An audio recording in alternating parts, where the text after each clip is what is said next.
Guys, इस video में आप क्लास 10th के चैप्टर नंबर 8.1 के 9 नंबर क्वेश्चन को कवर करेंगे। चलिए क्वेश्चन को हम सॉल्व करते हैं। बहुत इजी क्वेश्चन से देखिए इस क्वेश्चन को हम कैसे सॉल्व कर रहे हैं। क्वेश्चन में दिया है त्रिभुज ए बी सी में जिसका कोण बी समकोण है, यदि tan a बराबर 1/√3 तो निम्नलिखित के मान ज्ञात कीजिए। यानी कि जो दो को नंबर क्वेश्चन दिया गया है, ये दोनों को हल करना है, मान ज्ञात करना है, कितना होगा दोनों का आंसर अलग अलग। तो चलिए इस क्वेश्चन में पहले दिया हुआ है त्रिभुज ए बी सी, तो त्रिभुज का नाम दिया हुआ, हम त्रिभुज के नाम लिख लेते हैं। बोला है बी समकोण है, तो समकोण यानी कि 90 डिग्री, तो यानी कि यहाँ पर बनेगा बी, तो यहाँ पर सबसे पहले हम बी लिख देते हैं। फिर ऊपर में ए लिख लेते हैं, बचा सी, सी यहाँ पे लिख लेते हैं, है ना। तो ए बी सी बन गया त्रिभुज, कोण बी समकोण बन गया है। तो दिया है क्या, tan ए बराबर 1/√3, है ना। इससे प्रयोग करके क्वेश्चन नंबर 1 का और क्वेश्चन नंबर 2 का मान ज्ञात कीजिए। चलो इस क्वेश्चन को हम सॉल्व करते हैं। दिया क्या है हमारे पास, तो tan ए बराबर 1/√3, तो यहाँ पे लिख लेते हैं दिया है, दिया है ना। क्या दिया है, तो tan ए बराबर 1/√3 दिया है, तो हम 1/√3 लिख लिए, है ना। अब इसमें देखते हैं tan का फॉर्मूला क्या होता है, तो tan का फॉर्मूला होता है परपेंडिकुलर अपॉन में बेस, ये हमारे पास tan का फॉर्मूला होता है। तो इसमें देखते हैं कौन होता है परपेंडिकुलर, कौन होता है हाइपोटेनस, कौन होता है बेस। देखो ई वाला जो खड़ा वाला जो होता है ना, लाइनिंग रेखा, वो होता है हमारे पास परपेंडिकुलर, और ई हो जाएगा हमारे पास बेस, और ई वाला हो जाएगा हमारे पास क्या, हाइपोटेनस, है ना। तो देखिए, तो इसमें दो मान तो हमें पता चल रहा है, क्योंकि tan ए बराबर इतना होता है, और tan का फॉर्मूला हम जानते हैं, tan का फॉर्मूला क्या होता है, तब परपेंडिकुलर अपॉन में बेस होता है। तो देखिए सामने सामने वाला उसका मान हो जाएगा, तो परपेंडिकुलर के सामने सामने एक आ रहा है, बेस के सामने सामने एक आ रहा है, तो ये उसका क्या हो जाएगा, मान हो जाएगा। तब परपेंडिकुलर कितना निकल के आ गया, 1 निकल गया। बेस कितना हो गया, तो बेस हमारे पास √3 हो गया। हमारे पास बचा क्या, तीसरी भुजा 1, है ना। जब तीसरी भुजा निकल के आ जाएगा तो हम क्वेश्चन नंबर 1 और क्वेश्चन नंबर 2 आसानी से सॉल्व कर लेंगे। तो चलिए तीसरी भुजा हम निकालते हैं, ध्यान से देखिए कैसे निकालते हैं। तो ये पहले कौन सा त्रिभुज बना हुआ है, तो समकोण त्रिभुज, तो लिखेंगे समकोण त्रिभुज, समकोण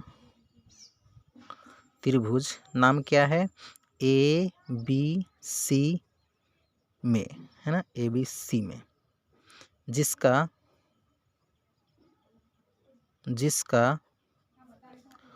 कोण बी, कोण बी क्या है, समकोण है, जिसका कोण भी समकोण है ना। इसमें ए बी कितना है, ए बी बराबर 1, और बी सी कितना है, तो बी सी बराबर √3, है ना, √3। तो अब बाई पाइथागोरस के माध्यम से हम क्या करते हैं, तीसरा साइड को हम पता कर लेंगे। तो यहाँ लिखेंगे, तो पाइथागोरस थ्योरम से, है ना, पाइथागोरस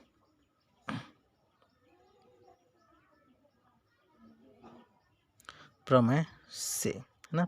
पाइथागोरस प्रमेय क्या होता है, ये फार्मूला अगर आप नहीं जानते हो तो इससे पहले वाले वीडियो में हमने इस चीज़ को बता रखे हैं, आप उस वीडियो को देख लीजिएगा।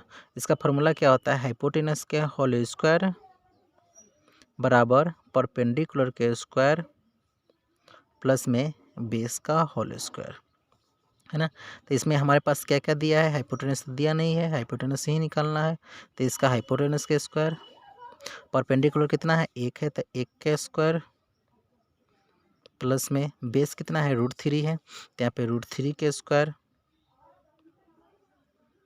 फिर यहाँ पे हाइपोटेनस के होल स्क्वायर जैसे तैसे हम लिख दिए, बराबर 1 के स्क्वायर निकालेंगे तो 1 होगा, और √3 यानी सेम संख्या के अगर रूट में रहता है उसका गुना करते हैं सेम संख्या से, तो क्या निकल के आएगा, 3 निकल के आएगा। तो पावर 2 है तो √3 गुना √3 करेंगे, तो इसका आंसर क्या निकल के आएगा, √3 में से एगो निकल के आएगा, यानी कि 3।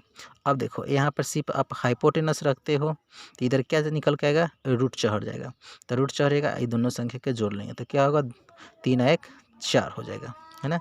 यानी कि आपको हाइपोटेनस क्या निकल के आ गया, इसका वर्गमूल से बाहर करेंगे तो 2 होगा, है ना। तो हाइपोटेनस कितना निकल के आएगा, ये वाला मान हमारे पास 2 निकल के आएगा, तो इसका लिख देंगे 2। अब हम क्या लिखेंगे, अकॉर्डिंग टू क्वेश्चंस या फिर प्रश्न अनुसार, है ना। क्या लिखेंगे, प्रश्न अनुसार, प्रश्न अनुसार, है ना। प्रश्न अनुसार क्या लिखेंगे, एक नंबर क्वेश्चन में हमारे पास क्या दिया हुआ है, एक नंबर क्वेश्चन दिया है साइन ए इंटू में कॉस सी प्लस में है कॉस ए इंटू में साइन सी, है ना। अब से इसका मान रखेंगे, इसका फार्मूला क्या होता है, सबसे पहले फार्मूला रख लेते हैं। साइन का फार्मूला क्या होता है, परपेंडिकुलर अपॉन में हाइपोटेनस, इंटू में कॉस का क्या होता है, बेस अपॉन में हाइपोटेनस, फिर प्लस है तो प्लस, फिर कॉस ए, कॉस का क्या होता है, बेस अपॉन में हाइपोटेनस, इंटू में साइन का क्या होता है, परपेंडिकुलर अपॉन में हाइपोटेनस। ध्यान से देखिएगा, अब यहाँ पे लिखा हुआ है साइन ए, तो साइन ए हम देखते हैं कितने एंगल बनता है, तो साइन ए एंगल यहाँ पे बन रहा है ना। तो इस सामने सामने वाला क्या होता है, परपेंडिकुलर होता है, और ये पर यहाँ पे जो रहता है वो ये यहाँ पे चलाता है। तो ये हमारे पास है, ऐसे देखते हो बिना एंगल के देखते हैं तो ये बेस है, ये परपेंडिकुलर है ना। तो अगर एंगल के हिसाब से अगर दे देता है साइन ए कॉस ए, तो एंगल के हिसाब से देखा जाता है, ये सामने सामने वाला क्या होता है, परपेंडिकुलर होता है ना। और यहाँ वाला बेस जो था इसे यहाँ पे हो जाएगा। हाइपोटेनस हमारा चेंज नहीं होता है, हाइपोटेनस सेम के सेम रहता है, हाइपोटेनस कभी चेंज नहीं होता है, परमानेंटली होता है। तो हम भी यहाँ पे क्या लिखा है, साइन ए, तो साइन ए तो सामने सामने हो जाएगा क्या, परपेंडिकुलर, है ना। तो परपेंडिकुलर हमारे पास कितना है, परपेंडिकुलर नहीं चाहिए, तो साइन ए परपेंडिकुलर कितना निकल के आया, √3। हाइपोटेनस कभी चेंज नहीं होता है, तो 2 के 2, है ना, इंटू है तो इंटू, फिर कितना है कॉस सी, तो कॉस सी इस सामने सामने क्या हो जाएगा, परपेंडिकुलर, हमको क्या चाहिए बेस, तो बेस यहाँ पे है √3, तो √3 हो जाएगा अपॉन में हाइपोटेनस, प्लस के प्लस, फिर यहाँ पे कॉस ए, तो कॉस ए सामने सामने क्या हो जाएगा, परपेंडिकुलर हो जाएगा, है ना। तो बेस हमारे पास ये हो जाएगा 1, तो 1 लिखेंगे, 1 के 1, हाइपोटेनस तो कभी चेंज ही नहीं होता है, 2 के 2। अब इंटू में फिर यहाँ पे साइन सी, तो साइन सी, तो साइन यहाँ पर है, साइन सी क्या हो जाएगा, परपेंडिकुलर हो जाएगा, हाइपोटेनस सी है तो परपेंडिकुलर ही पूछता है, तो 1/2 हो जाएगा। अब देखिए ये √3 के गुना करते हैं तो क्या होगा, 3 हो जाएगा, और 2 से गुना करेंगे तो 4 हो जाएगा, फिर प्लस है तो प्लस, 1 में 1 से गुना करेंगे तो 1 हो जाएगा, और ये दोनों गुना करेंगे कितना होगा, 4 हो जाएगा, होगा।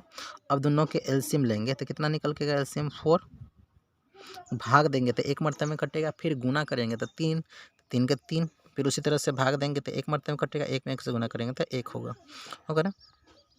और ऊपर में जोड़ देंगे दोनों का, है ना, ऊपर में जोड़ेंगे तो कितना होगा, जोड़ने के बाद हमारे पास 4 होगा, और नीचे भी हमारे पास 4 है, कट जाएगा, कितना मरतबे में कटेगा, 1 मरतबे में, है ना। तो इसका आंसर क्या हो जाएगा, 1 इसका आंसर हो जाएगा, ठीक है ना। उसी तरह से क्वेश्चन नंबर 2 को हम देखते हैं, क्वेश्चन नंबर 2 कैसे सॉल्व होगा से, चलिए क्वेश्चन नंबर 2, क्वेश्चन नंबर 2 में क्या दिया है, क्वेश्चन नंबर 2 में दिया है कॉस ए और sign, sorry cos A COS, cos A into में कॉस सी माइनस में साइन ए इंटू में साइन सी। अब इसका फार्मूला क्या होता है, पहले फार्मूला हम इसको बिठा लेते हैं।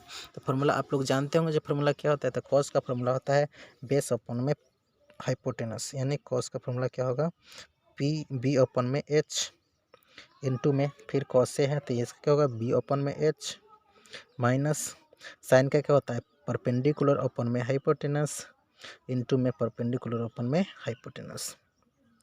अब इसका मान रखते हैं, देखिए यहाँ पे कौन सा एंगल बता रहा है, कॉस ए, तो कॉस ए तो सामने सामने क्या होता है, परपेंडिकुलर होता है, हमको क्या चाहिए बेस, तो ये सामने सामने परपेंडिकुलर हो गया था, बेस हमारे पास 1 हो जाएगा, तो 1 के 1, हाइपोटेनस कभी चेंज नहीं होता है तो 2 के 2 रहेगा, इंटू में कॉस सी, तो कॉस सी परपेंडिकुलर ही हो जाएगा, तो बेस यहाँ पे क्या होगा, √3, तो √3 अपॉन में 2 के 2, माइनस है तो माइनस, फिर यहाँ साइन ए, तो साइन ए तो सामने सामने क्या हो जाएगा, परपेंडिकुलर हो जाएगा, तो परपेंडिकुलर ही चाहिए तो √3 हो जाएगा, √3 अपॉन में 2 इंटू में साइन सी, साइन सी सामने सामने परपेंडिकुलर है ना, तो परपेंडिकुलर ही चाहिए तो 1 के 1 अपॉन में क्या होगा, हाइपोटेनस, तो 2 के 2। अब इसका कैलकुलेशन करते हैं आसानी से, 1 में √3 में 1 से गुना करेंगे तो क्या होगा, √3 होगा, फिर 2 में 2 से करेंगे तो 4 होगा, है ना, माइनस, फिर उसी तरह से √3 में 1 से करेंगे तो √3 होगा, और 2 में 2 से करेंगे तो 4 होगा। अब यहाँ से ध्यान से देखिए, ये √3/4 है, यहाँ पे भी √3/4 है। तो इस संख्या का क्या है, प्लस का चिन्ह, माइनस का चिन्ह है। इस संख्या क्या है, कथी का चिन्ह है, प्लस का चिन्ह। कुछ का चिन्ह नजर ना आता है तो क्या चीज़ का चिन्ह होता है, प्लस का चिन्ह होता है। तो ये प्लस में ही माइनस में, तो दोनों क्या होगा, घट जाएगा, और घट के कितना होगा, हमारे पास 0 प्राप्त हो जाएगा, है ना। तो यही हमारे पास क्या होगा, इसका 0 आंसर हो जाएगा। ओके, तो देखिए ये पहला का आंसर कितना आया, 1 आया, दूसरा का आंसर कितना आया, 0 आया। और यही कहता था क्या जे, मान ज्ञात कीजिए, निम्नलिखित का मान ज्ञात कीजिए। तो पहला का मान कितना आया, 1 आया, दूसरे का मान क्या आया, 0 आया, है ना दोस्तों। तो ये क्वेश्चन हमने आपको बहुत ईजी वे में आपको सॉल्व करके बताया है। और इस क्वेश्चन को अगर आप एक दफ़े में अगर समझ में नहीं आता है तो क्वेश्चन को रिपीट करके देख लीजिए, और कॉपी कलम पेन लेके बैठिए, क्योंकि आप जब भी क्वेश्चन को बनाते हैं उस समय क्वेश्चन को बनाते समय वीडियो को देखिए और नोट भी कीजिए, ताकि उससे ज़्यादा आपको लाभ मिल सके। चलिए, थैंक यू दोस्तों।